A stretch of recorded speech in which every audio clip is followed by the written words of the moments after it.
November 14th, 2016. The Ed Sullivan Theater.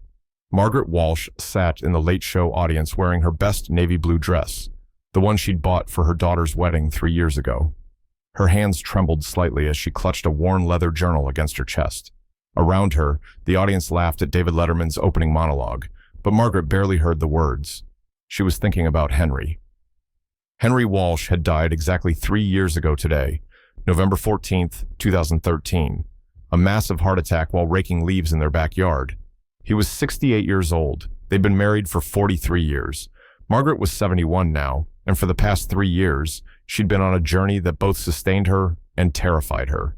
She'd been completing the bucket list she and Henry had written together on their 40th anniversary, tucked away in the leather journal she now held.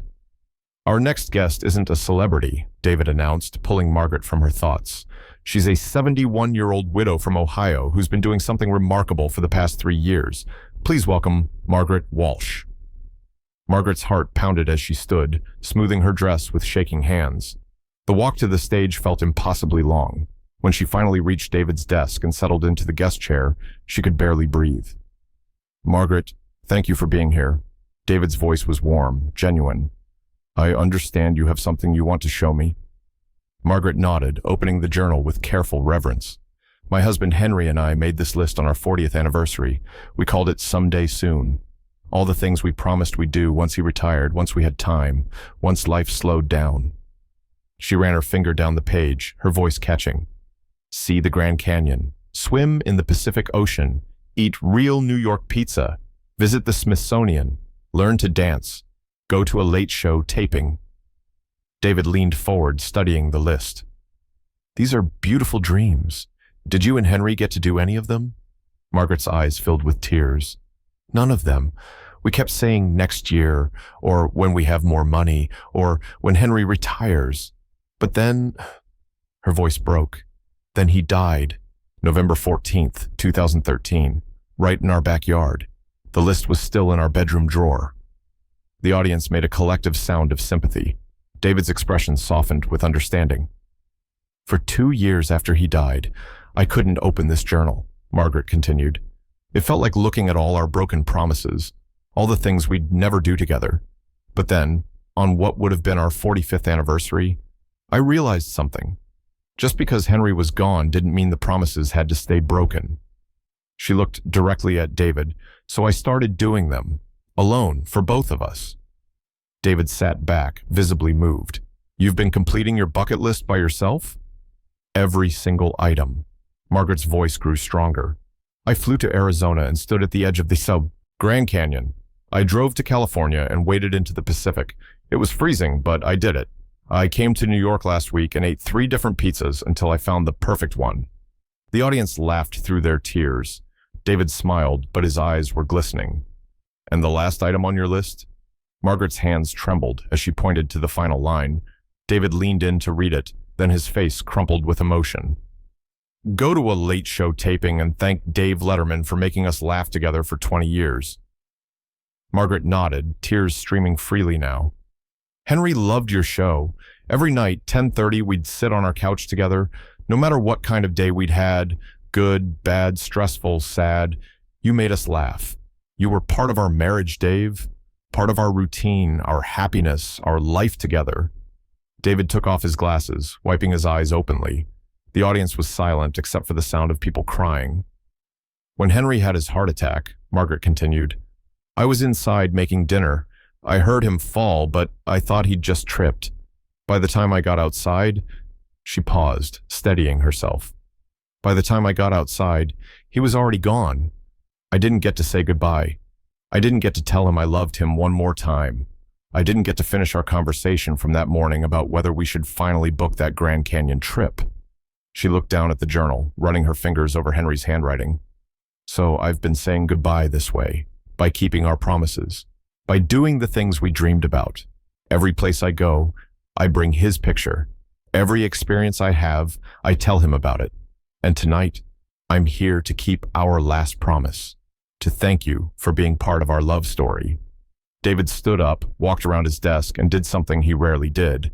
He hugged Margaret right there on the stage, as the audience rose in a standing ovation that lasted over a minute. When they finally sat back down, David's voice was thick with emotion. "Margaret, what you've done is extraordinary, but I have to ask, now that you've completed the list, what happens next?" The question hung in the air. Margaret's smile faded. Her hands gripped the journal tighter. "I don't know," she whispered. "That's the part that scares me. As long as I had the list, I had Henry with me. I had a purpose. But now," her voice cracked, "now the list is done, and I don't know what I'm supposed to do with the rest of my life." The list kept him alive. What happens when there's nothing left to check off? The audience sat in absolute silence. This wasn't the triumphant ending they'd expected. This was raw grief, still bleeding after 3 years. David leaned forward. "Margaret, can I tell you something? Henry didn't make that list so you could cross items off after he died. He made it so you two could dream together, so you could imagine a future full of adventure and joy. The list wasn't the point. The dreaming was the point." Margaret looked up at him, tears streaming down her weathered cheeks. "So here's what I think," David continued gently. "I think it's time to make a new list. Not Henry and Margaret's list, just Margaret's list. Things you want to do, see, experience. Not for him, but for you. Because, Margaret, honey, you're still here. You're still alive. And I think Henry would want you to keep dreaming." Margaret shook her head. "I don't know how to dream without him." "Then let us help you start." David turned to the audience. "Folks, Margaret needs a new bucket list. What should be on it?" For a moment, no one spoke. Then a woman in the third row stood up. "Learn to paint," she called out. An older man stood next. "Take a cooking class." "Adopt a dog," someone else shouted. "Learn Italian." "Go dancing." "Write a book about Henry." "Volunteer." "Travel to Ireland." The suggestions came faster and faster, the audience rising to their feet, calling out dreams for a stranger they'd just met but already loved. Margaret sat in the guest chair, overwhelmed, laughing and crying at once. David pulled out a fresh piece of paper. "Margaret, we're making you a new list right now, and I'm putting the first item on it myself." He wrote something down, then showed it to her. "Keep living loudly enough that Henry can hear you from heaven." Margaret pressed the paper to her chest, sobbing openly. The audience's applause was deafening. When the show ended, Margaret stood backstage with David, still clutching both journals, the old one full of completed dreams, the new one full of possibilities. "Thank you," she whispered, "for tonight, for 20 years of laughter, for everything." David smiled, his own eyes wet. "No, Margaret, thank you. For reminding all of us that love doesn't end when someone dies. It just changes shape. And sometimes, the greatest way to honor someone is to keep living, not just surviving, but really living." Margaret Walsh flew home to Ohio the next day. She framed Henry's picture with the Grand Canyon behind her. She put the new bucket list on her refrigerator.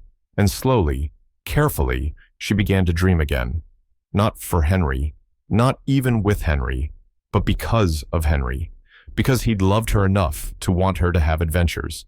Because 43 years of marriage had taught her that love means wanting the other person to thrive, even when you can't be there to see it. 6 months later, Margaret sent David a letter. In it was a photo of her at a painting class, laughing with new friends, a canvas full of colors in front of her. The note said simply, "Item number 3, completed. Henry would have loved this. I think he does." David kept that photo on his desk until his last day at the Late Show. A reminder that sometimes the greatest gift we can give the dead is to let them teach us how to live. Margaret Walsh is 74 now. Her new list has grown to 37 items. She's completed 12. She has a dog named Henry who sleeps at the foot of her bed. She volunteers at a grief support group, helping other widows find their way back to life. She took that Italian class and spent last summer in Tuscany, and every night at 10:30, she still watches late-night television. Sometimes she laughs, sometimes she cries, but always she's grateful for the love she had, for the dreams she's making, for the life she's still living, loudly enough for Henry to hear, because the list was never about checking boxes. It was about choosing every single day to keep dreaming, to keep loving, to keep living. That's what Henry wanted for her. And finally, 3 years and 1 Late Show appearance later, Margaret understood. The bucket list was complete. But her life? That was just beginning.